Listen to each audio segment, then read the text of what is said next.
You've been told your whole life that pushing yourself harder is the answer, that self-criticism builds character, that if you go easy on yourself, you'll get lazy, lose your edge, stop improving.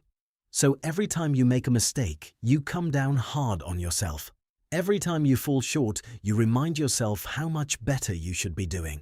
And somehow, despite all that pressure, things aren't getting better. They might actually be getting worse. Here's what the research says. Self-criticism doesn't improve performance. It damages it. And the people you think are succeeding because they're hard on themselves are actually succeeding despite it, not because of it. Your brain processes self-criticism the same way it processes external threat. When you attack yourself mentally, your amygdala, your brain's threat detection center, activates. Stress hormones release. Your nervous system enters a mild version of fight or flight. And in that state, your prefrontal cortex, the part responsible for clear thinking, learning, creativity, and problem-solving, goes partially offline. The exact mental resources you need to improve become less available the moment you start criticizing yourself for not being good enough. This is why harsh self-judgment after a mistake rarely leads to better performance next time. It leads to anxiety about making the mistake again. And anxiety about making mistakes is one of the strongest predictors of making more of them. Your brain becomes focused on avoiding failure rather than pursuing improvement. Those are neurologically different goals, and they produce completely different results.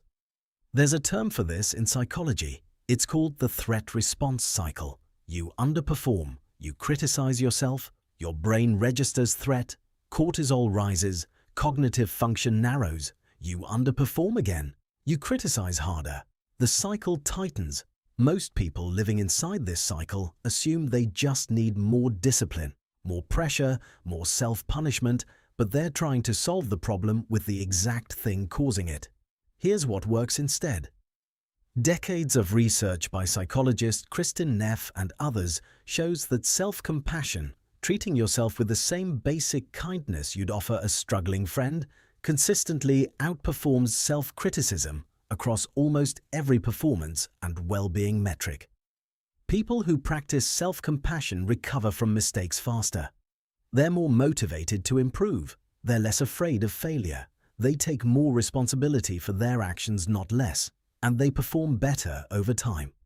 This surprises most people because self-compassion sounds soft. It sounds like making excuses. It sounds like lowering your standards. But that's not what it is neurologically. Self-compassion doesn't deactivate your drive to improve. It removes the threat response that was blocking improvement in the first place. When your brain feels safe, it learns better. It takes risks more willingly. It recovers faster from setbacks.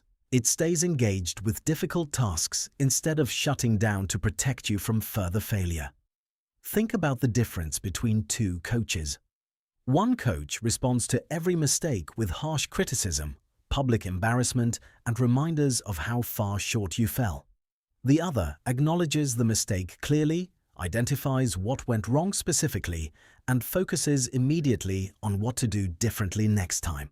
Same standard, same expectation of the improvement, completely different neurological effect. The first coach triggers your threat response. The second keeps your prefrontal cortex online and focused on learning. You are both the coach and the athlete in your own head.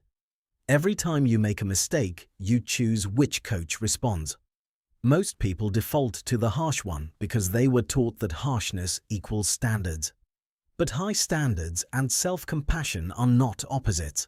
The most consistently high-performing people in any field have both. They hold themselves to a high standard and they respond to falling short with clarity and forward focus rather than shame and self-attack. So what does this actually look like in practice? When you make a mistake or fall short of your own expectations, try 3 things. First, acknowledge it without exaggerating it. Not, "I always do this" or "I'm such an idiot." Just, "That didn't go well." Second, remind yourself that struggling and making mistakes is a normal part of being human, not an exception, not a sign that you're uniquely broken. Third, ask one forward-facing question. What would actually help me do better next time? That question keeps your prefrontal cortex engaged. It keeps you in learning mode instead of threat mode. And it produces something self-criticism almost never does.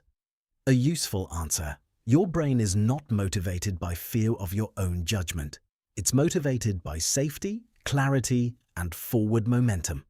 Self-criticism creates none of those things.